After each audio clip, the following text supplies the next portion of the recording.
hindi ako makukuryente. Bakit?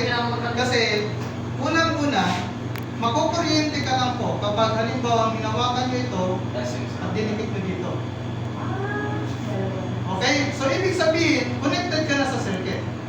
Pero wag niyo po itong gagawin na it is better na kapag gumagawa kayo, kailangan naka-shutdown pa rin yung power supply. Ito, pinapakita ko lang para at least maintindihan nyo. Okay? Kung paano gumagana yung tinatawag natin na electric. So, kinonect ko muna para lang sa ganon. Okay? Complete na yung circuit dito. Kung naka-disconnect din yung isa. Kung naka-disconnect, wala pa rin pong epekto, open pa rin po yung circuit. Kailangan, yung dalawang supply is connected doon sa load po natin. Okay? Para lang sa ganon, meron paloy na kuryente. As long as the circuit is open, walang kuryenteng dumadaloy po dyan Pwede.